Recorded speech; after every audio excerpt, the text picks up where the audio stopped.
Welcome to Start to Finish Motherhood, a podcast for those thinking or already single mothers by choice, just looking for practical advice for navigating life's relationships. When you decide to have children on your own, it doesn't mean that you're completely alone. I'm Aisha Jenkins, and I'm partnering with you every step of your journey. So, hi, everybody. I'm here today with a guest. This is going to be an exciting conversation. So, just as there's no right time to have a baby, there's no single right choice when it comes to sperm source. My guest today is a single mother by choice who used donor sperm to create her family. But instead of using sperm from a commercial sperm bank, she used sperm from a known donor. Today's guest also runs a fairly large Facebook group that connects people looking for sperm with sperm donors. And so, welcome, my guest. Hi, Elaine. Please introduce yourself and share a little bit about your SMC journey. Hi, I am a mother of two. I'm blessed enough to have one son and one daughter. When I first had a few failed long-term relationships, I had moved in with my boyfriend and I thought I'll just get pregnant and I'll go on about my life and he'll never find out. I did not know that single moms by choice really existed. So I thought I'll turn this relationship into my sperm donor journey. Long story short, he really wanted to be involved later on down the road. He has really made us more like a family and we co-parent very well together. It is kind of hard for some moms. They will say some things because he has put himself on child support. And I do get the financial benefits of child support, but I also get the splitting of the time with him. And he does have, visitation. And so that is the negative part that I didn't want to share. And after thinking about that and how I felt about it, I decided that I would go the real donor route the next time. I started working with my known donor and I produced my son. All right. So I just want to go back through and unpack some of that because it's really nuanced. So some people who have not been on the single mother by choice journey will think that, okay, you woke up one day. I mean, they know that you think about becoming a single mother by choice, but they think that you somehow arrived there and you're on solid footing. There's a lot of wavering back and forth, right? And so even before I knew that single mothers by choice was a thing, similar to you, and I think similar to a lot of women, you say one day, I want to be a mom. And then, right, you assess the men in your life, in your orbit. And it's just like, okay, if I had to choose, who would I want to co-parent with, right? And that's before the title even exists. It's like, okay. So I think that is a natural progression. A lot of us will start there. And I started there. And that's exactly how it happened for me. I will say that honestly, when I was a young child, I knew that marriage wasn't one of the things that I was into. My parents have had a long 40 plus year marriage. So not because I saw some horrible marriage. My dad is very involved in my life. My parents are still married. I just kind of consider myself like a boss. Like I knew I was going to go to law school. I didn't want to share my income with anybody. I was like, everything is going to be mine. I always had a hard time sharing and being told anything. And so as I got older, I just felt okay with, I can do this by myself, but it didn't just unfold as I'm going to do it by myself. I really did try the relationships. So I jumped into it and I found out about single moms by choice, maybe a backwards kind of way by looking for donors. As I ran into donors and I started looking for women to help me through it, they were the ones who told me. At first, the only people who were telling me about it were my lesbian friends, and they didn't necessarily have the single mom by choice issues that I was having because they had a partner, most of them per se. But it just kind of spiraled into looking for donors and then who can I use as a support because I still wanted people to talk to. I mean, my friends today, for the most part, still don't get that I'm a single mom by choice. They think that I'm somewhere crying and sad. It's just very unfortunate because I feel like our kids can succeed as well. So it's like, it has just been this long spiral of I've just randomly met people one after the other. My lesbian friends have told me different things that have been beneficial to me, making 2 soft cup babies. And donors have been the ones who have told me, hey, there's other women like you and they have this community. And I've just grown and learned along the way. So a lot to unpack there. I'm still I consider who I would co-parent with. And And similar to your story, you mentioned, I want to have a baby on my own. They're like, okay, cool. I'm on board with that. At least my friends were like, cool, I'm on board with that without you.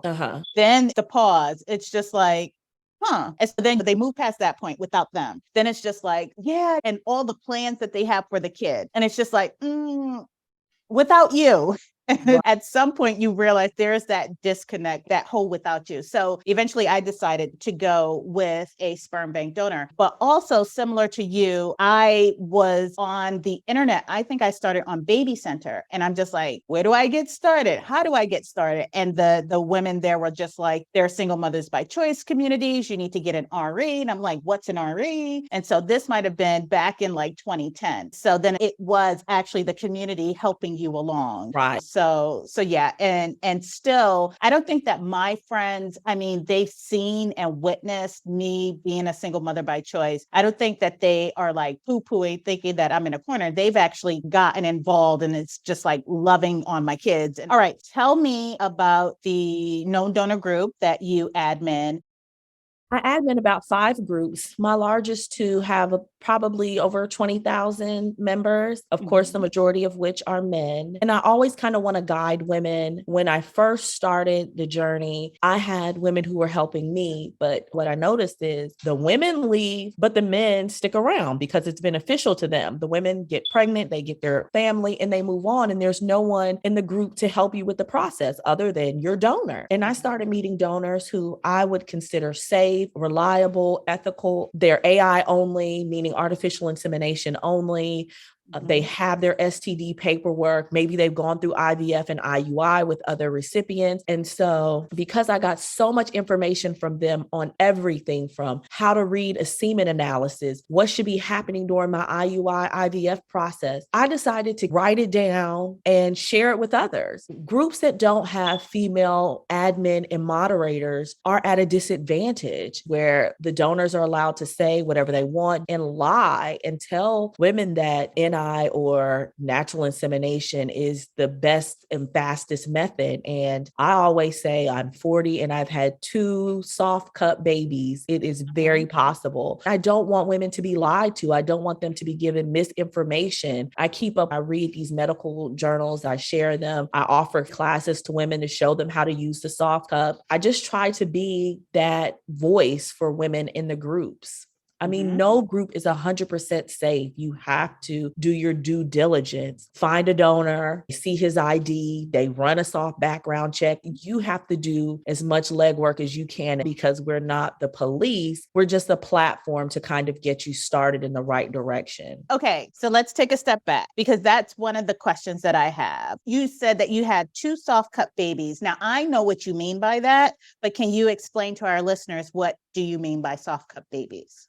So a soft cup is a female menstrual cup, and the soft cup is also similar to the soft disc, but it is very different from a flex cup. A flex cup looks more like a condom and has a little nipple at the end. I always suggest that they don't use the flex cup. If you use the soft cup, it's flush, and you can actually take the plastic and push it up towards your cervix and rub the semen around the cervix to help with the process. And then you can leave it in for about 12 hours. It is a menstrual cup that many women use to catch their menstrual fluid, and it's bought over the counter. I order mine in bulk from Amazon, but it's one of those kind of things where it's over the counter, maybe $10 for a box of 12 to 15 or so. So he always says, hey, I saved you, thousands. You made a baby for $1. And I'm very grateful for that. I actually do not use the soft cup alone. I actually would take his sample and suck it up with a syringe that I just got over the counter at Walgreens or wherever. And then I insert it with the syringe, and then I put the soft cup in. But if you are more flexible or more sure of yourself, because I'm so nervous that I'm going to spill it, but you can squeeze it closed and slide it in and then let it open itself up. And women do that all the time. I'm just not secure with that. So I do use a syringe along with the soft cup, but you can do it without. So TMI. So, okay, I'm assuming that when you use the syringe, you're in an inverted position with legs toward the ceiling. You use the syringe and then you put the soft cup on like a cap. Yes. And I should be, but one of my babies was produced in the bathroom and I was more in a seated position, but it still worked. Okay. I mean, that happens often with the donors. They're like, can we meet at a Starbucks? My donor is known for saying, can we meet at Target? It's just, you really don't know them. So you want to meet in a public place. And so they will give you the sample. They should not sit it on a counter or cold or hot surface. They should sit a napkin or something down most of the time. Okay. So now you took us through a high level overview of what the process is. Yes. Now let's go through the different steps. Okay. So you want to meet in a safe place, right? So safety first, right? Meet in a safe place. And I would want to see a copy of their ID, at least with their name, so that you know that that's the right person. Many of the donors are trying to stay as anonymous as possible because they are afraid of child support, but you should Zoom with them or FaceTime with them. You need to make sure they are who they say they are. I will tell you, it's been some funny times. I mean, I think it's funny. I'll get someone who has maybe a Caucasian profile picture and it's some guy who appears to actually be from Africa when I get on FaceTime with them. And then he's like trying to close the camera off really quick, or they've downloaded a video from somebody else's Instagram page and they're playing the video over and over again. And what I will tell women too is don't pay anybody any money. They do this for free. If you want to try the nightclub, but you're talking about men who have had semen analysis, STD tests, and everything. They will do this for free. At most, you should, as a courtesy, be reimbursing them for gas. I don't think that food should be reimbursed because they were going to eat that day regardless, but you do want to FaceTime with them, make sure they are who they say they are, ask to speak to their previous recipients.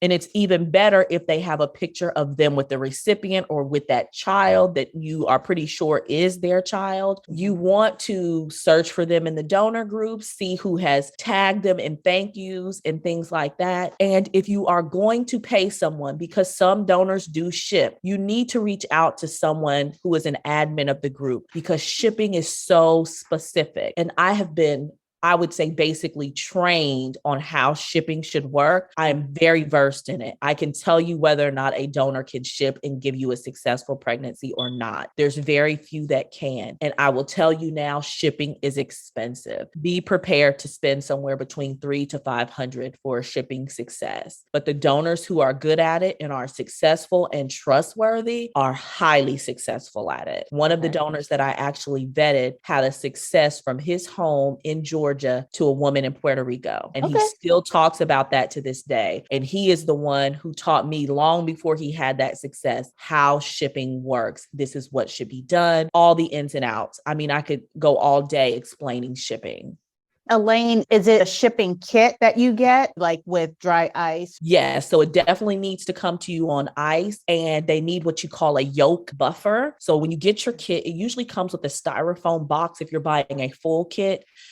It's going to come with one of those little styrofoam ice chest looking things like you would buy at the convenience store, except it's very tiny and it's going to have an ice pack in there and the yolk buffer. And the yolk buffer needs to be a 1-to-1 ratio. So for every 1 milliliter of semen, you're going to have 1 milliliter of yolk buffer. And that's the fluid that the semen is in.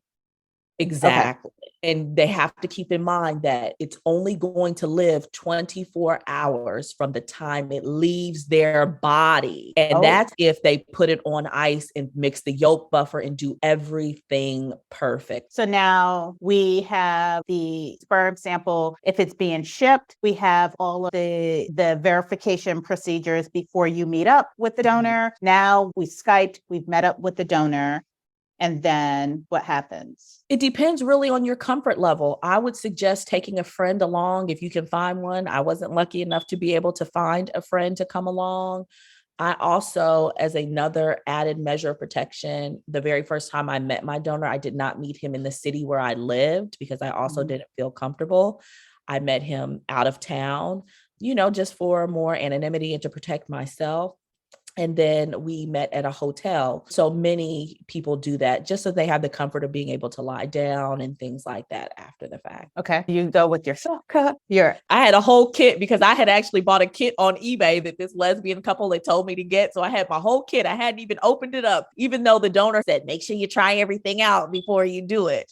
Oh, let me tell you, I support the LGBTQIA folks that are out there, because when I was looking for a midwife, when I was looking to even get started, those were the communities that I went into, or that Google sent me to at first before I knew what to search for. I'm like, have a baby on my own, have a baby. And so, but the resources that I found in those communities kind of also gave me the resources I needed to support the SMCs who were thinking, if there are less expensive methods, right? Go to a midwife. And typically, if there's a midwife that is focused on servicing the LGBTQIA community, they probably will do IUIs, right? And so I've run into the issue with OBGYNs. You have to be careful of their religion and their acceptance level. My OBGYN, who was a natural holistic RE, is not accepting of anyone. And that's a whole nother ball game in itself, because the clinic I was using for my IUI with my son, they did not have any rules or policies. They just wanted to know if you were using a donor, and they wanted him to wait 6 months. But other than that, they were very accepting. I would have thought it was the reverse, right? Because you typically hear that your GYNs won't do it, or they're not specialized in doing it. So they send you to an RE, and the RE is usually like free form, like they don't care. They just want your money. Right. And so it's interesting. So now we've got our kit. And so take us through, somebody puts a sample in the cup, then they hand it to you. How does that work? And you said, don't sit it on a temperature sensitive surface. Right. So you want them to actually either hand it to you or put it on a surface with a napkin or a tissue underneath it, because you don't want to do anything to shock the sperm, because once they have that extreme temperature change, they're going to start to die. Of course, you want to insert it as fast as possible and keep your hips elevated to help with the process of tilting the pelvis and to try to get the sperm as close to the cervix as possible. You're going to have me hop off this phone. When I hop off the call, I'll be like, what? Right. No, I knew this was going to be a fun conversation. Okay, so you got your tilted, you've got your sample. Take us through a little bit more about the temperature change. So you could go through all of this and not know you had a temperature change, right? So you've got like dead little floaters, right? Which, I mean, I worry about everything, even as far as like making sure, like when you have your kit, if it's the summertime, don't leave it in the car, just sitting in the window, because if you're using a syringe and it has gotten to 100 degrees temperature it is in the car, that's a problem as well. If it's in the winter, you don't want to leave your kit outside. I'm notorious for having my bag with me. We have met up at public locations before. Everybody thinks it's funny that my son is a Natural Museum of History baby, because that was the closest bathroom. And it makes for a wonderful story. Go yes. ahead. And I had my little bag and I got all my stuff in it, but you can't leave it in the car. It's hot or it's cold. You have to make sure that that temperature is right. Just basically like when you go into the hospital, they've got their instruments sterilized. And I prefer to have brand new stuff every single time, where my syringe comes in a little plastic wrapper where I peel it down, because I don't even want to take the chance that having cleaned it with detergent could have residue in there that could also play as a buffer and an adverse effect. I mean, we're really talking about, you can buy kits of everything online, 10 syringes for $5, other things you might need, the urine specimen cups for when you're testing your LH. Okay. All right. So temperature change. We don't want any dead floaters. So no bacteria. Yeah. Yep. Then we go through the process of inserting, either using a syringe or putting it in a soft cup, and then inserting it. And then how long do you wait? Like typically when you get an IUI at the clinic, so they will have you wait for they set the timer for like 7 minutes, because they're like, you got to go. But so how long do you wait after you insert everything and you've inverted your pelvis? Typically just 15 minutes, if you want to do an extra and say 15 to 30 minutes. But typically the swimmers are going to do what they're supposed to do naturally, even if you stand up and walk around. But a lot of women want to use different things to try to help with cervical mucus. And so you want to make sure that the swimmers can live through the acidity that is in our cervical mucus. So this is an added help for that, especially if you're lacking cervical mucus or you may have too much. You really want to help them get through that cervix. All right. And then the whole process picks up with the 2-week wait, eating the pineapple core. I did that. Drinking, is it pomegranate juice? Like there's some raspberry tea. And I still ate French fries, even though I think that's for IVF, but I'm just like eating. Look, right? With my one pregnancy, there was a McDonald's across from my OBGYN's office, and I had shakes and French fries every time I had an appointment. Anyway. Good snack. I know. All right. So now let's go back into the Facebook group. So what are some red flags you should be on the lookout for? What should people do to protect themselves? 2 major red flags. Are they asking you for money outright? First red flag, no one should be asking for money. Second red flag is someone else is speaking for them. I want my brother to become a donor, so I'm going to help him. PM me. This is what my niece and nephew look like. So these are the kind of kids they can produce. It's his first time. So we really think, if you could just kind of give him $100 or a couple $100 to let him know that you're real or you're honest, that's, going to be really good. And then to me, the biggest red flag are lies. If they are telling you that NI is the most effective method and that they need you to do anything other than have a soft cup, they're lying to you. If that's your choice, I never knock women for doing it. That is okay. That is not what I'm saying at all. What I'm saying is very specific. If they are telling you that that is the only way that you can conceive, they are lying. That is not how this process works. Now, if that is what you feel most comfortable with, because a lot of women, myself included, are afraid of the soft cup. I told my donor that when I first met him, and he was very forthcoming and honest about this situation and saying that it'll work. Just use a soft cup. Just use a soft cup. And me being a heterosexual female, I felt much more comfortable doing it the old-fashioned way. And like I said earlier, I was like, here I come with this kit that I hadn't even opened because I was convinced that I was not going to use this kit because I thought, surely he'll buy into this and just do it the old fashioned way. And he was like, no, he went in that bathroom, put his stuff in the soft cup, and he, reassured me that it would work that way. Okay. So yes, it's an effective method, but it's not any more effective. There's no data to show that it's more effective than just using a soft cup. All right. So in the commercial sperm bank industry, there's not enough Black sperm. Do you see those same trends in your Facebook groups? Yes. If you want a Black donor, you have to really go to a Black sperm donor group, unfortunately. And the size of that is very small compared to the regular population donor group. It's just unfortunate. I'm not sure if the Black male is afraid of the legalities or what, but they are just not playing the part that we need them to play to help us make families. The Black donors that we have stay busy and are very, very active. Okay. So I know when I started looking, I used a particular bank.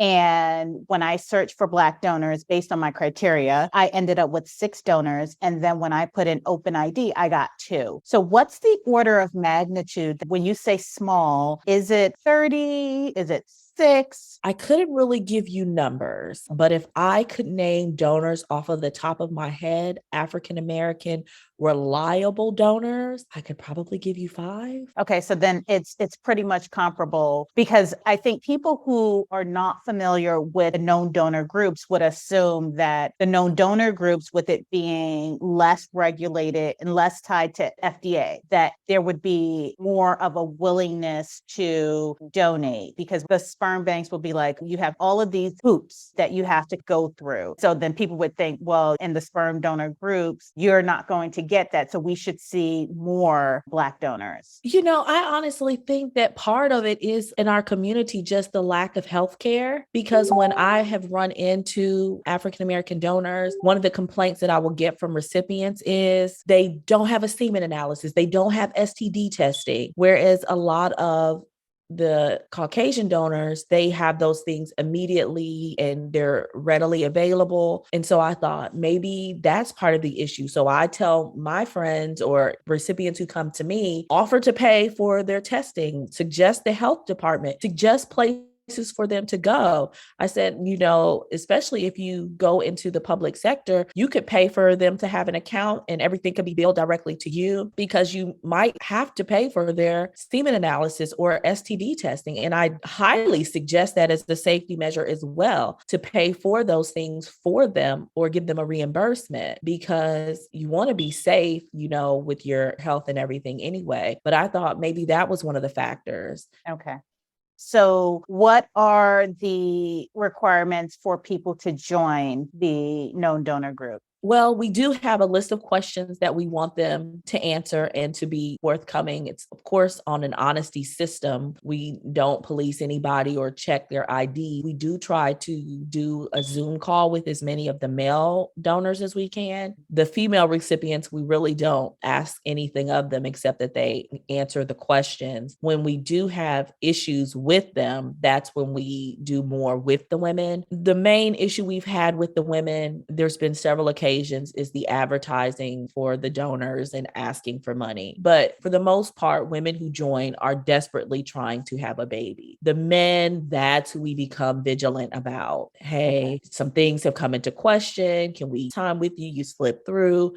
Sometimes if we see that they're already in several groups and have been advertising, we may not, get a chance to do a messenger meeting with them. So that's really what we do to try to stay on top of things. We have had women come to us and say different things, and we start putting their names into Google searches and finding things out, and we have to boot people. And you would be surprised when how many people do things in different groups that aren't even sperm donor groups, and it gets back to us. And we're like, what happened? And we see screenshots and conversations, even different platforms like KDR. Things will happen in KDR and people will bring it to the donor group and say, hey, this guy who was in KDR is also in your group, and this happened and that happened. And we've had to deal with issues. And what's KDR? KDR is Known Donor Registry. Okay. And that is a website where people try to find known donors as well. Okay. To me, it's a little harder to use. Well, Jab, Just a Baby is really hard to use to me, but KDR isn't that bad. Okay. To me, it takes away from the middle part that you get with a Facebook group. Everybody is in a community talking in front of you, and you see everybody's messages in the comments. Mm-hmm. With a website, that person can say anything to you, and it's private. So you don't get that public, hey, you need to be honest, because somebody else may see what you've written that might know that you aren't reliable, or, you aren't who you say you are. Now, do you run into issues with people going into other people's DMs? Yes, they go into your messenger. We get women who complain about it, and other women who are like, well, I probably would have never actually said I was looking for a donor had he not come into my box, because they're, shy and timid. But yes, if you come into the group, you need to be prepared. They are going to say, hey, I see you made a post. You got, a moment or whatever. All right. So this should be an interesting one. Both of us have been in the single mother by choice communities long enough to know it's full of acronyms, right? So BFP, IUI, IVF. So what are some of the acronyms people should be aware of when they go into the known donor groups? Definitely AI, artificial insemination, which could be anything from you buying a Mosey baby kit, soft cup, syringe, but anything other than physical contact with your donor of any kind. Then the exact opposite is going to be NI, natural insemination, which is your sex or intercourse. And then another one that's really big is PI, partial insemination, which I never suggested, but there's a range. But basically what the the men will say is, I reach my climax when I'm ready to ejaculate, then I'll insert it into you. And so I don't suggest it. I always just say I feel like it could lead itself to tearing and rough intercourse, because if you did natural insemination, a woman would become naturally aroused and would have vaginal fluids. And so I really don't suggest that one, but the donors suggest it because they think it sounds like it's not as intimate. So, hey, you might want to have sex with me, but you don't feel as comfortable. So therefore, I'm going to make this suggestion. It's like a middle point. But I always say, just either have sex or don't, because I feel like it leads itself to a lot of questions. How do you know he is actually climaxed? How long are you going to allow him to be inside of you before you say, well, it's been 10 or 15 minutes and nothing's happened? And if a man is nervous, he could have been close to climaxing and then not been able to perform. So I feel like you should really go into it and have a decision made. Either we're going to do it or we're not going to do it. I don't feel like there's really a middle ground. Right. PI is like, that middle ground, right? Right. So it's like no judgment. I mean, do what you feel. No, right, right. But it's like, if I'm gonna do it, I want to be as effective as possible, or I want to see the sample, right? I don't want to be like, okay.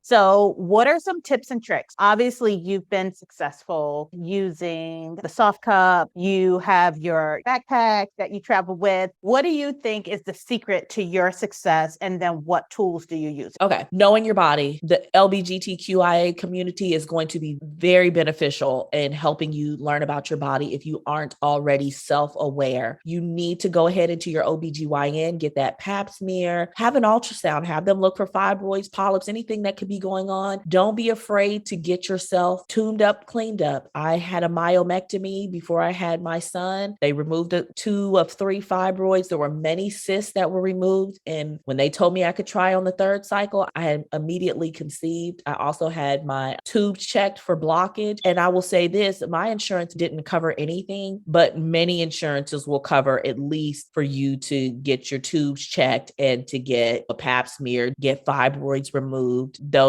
general things. So start drinking as much water as you can. I'm drinking a gallon of water every day. Get on your vitamins. And I don't mean prenatal vitamins, because there's a big difference. You really need to get with an RE and get a list of vitamins that are good for menstrual health, because you need to be working on your cervix and your menstruation and making sure you have a good thick lining. So before you even go to the doctor, start on some sort of vitamin regimen, even if it's just prenatal, until you get in there, and start drinking as much water as you can. I've heard so much about how good it is for the health of your lining. Some of the ones I would suggest after you talk with your doctor and everything are like CoQ10. I've heard is really good for egg quality. Vitex is very good for menstrual lining. Vitamin D and a DHEA are very good. And I took all of those, and literally 3 cycles after using them and having my myomectomy, I conceived, whereas it had been unsuccessful 3 cycles prior to trying. So once you go to the doctor, you're on your vitamins. The very last thing you really need to do is download an app, Premom, Ovia, some sort of app where you can actually urinate on some strips and start knowing when are you ovulating. You have to line up everything. It's basically a numbers game. You've got 24 hours to make it happen. And a healthy woman that is going to live 24 hours. And of course, we know that the timeline diminishes the older you get. So once you get your vitamins, get to a doctor, you start testing on those strips, everything should line up correctly. And I swear by the Premom app, but I know a lot of women who use Ovia, and I'm pretty much well versed in all of them. But for me personally, Premom has been the cheapest, but the most effective for me without breaking the bank, because some of them have internal thermometers, whereas I just test my BBT and use the Premom thermometer that I bought for like $14.99. But you put there's 2, there's a $14.99 one and a $20 one. The one you put the BBT, your basal body temperature in yourself, into the app. The other one, it Bluetooths it to the app every morning. So, I mean, it's literally, you're still going to open the app as far as I'm concerned, but that one actually Bluetooths it right to Premom. I highly suggest knowing your BBT, because once it's over, I mean, once it spikes, the egg has been released and everything has happened. And there's only 3 ways to know if you ovulated, and that is with BBT, ultrasound, or with labs. So knowing that BBT is the cheapest way, you really need to be on top of knowing your temperature every cycle and keeping up with that. And of course, women say as long as your temperature stays elevated, you're in there. There's a chance that you have conceived. I could go on and on about BBT and all of that, because the body is just so wonderful to me, because like I snore. So that the women in my groups, they were like, oh, you need to start taking your temperature in your vagina, because if you sleep with your mouth open, then the temperature is not really your real temperature. So when I had my son, I was just sticking the thermometer down there. Nobody wants my thermometer now, but I mean, you really have to be so comfortable with your body. It's like, I was like, I'm trying to make this baby and I'm literally taking my temperature in my vagina. I would not have believed that years ago. It's no different from Wandy, right? Right. If you don't get an IUI, you know Wandy, you see Wandy 3 times in a cycle, right? Thank you, Elaine. Okay, so where can people find you? Where can they find your groups? What other resources do you want to leave our listeners with? They can find me pretty much in any sperm donor group. Mainly Sperm Donation USA or Sperm Donors are my 2 largest groups. And they can always look me up, Elaine Bird, on Facebook. Okay. All right. Well, thank you so much. I have enjoyed this conversation. I'm so glad. I feel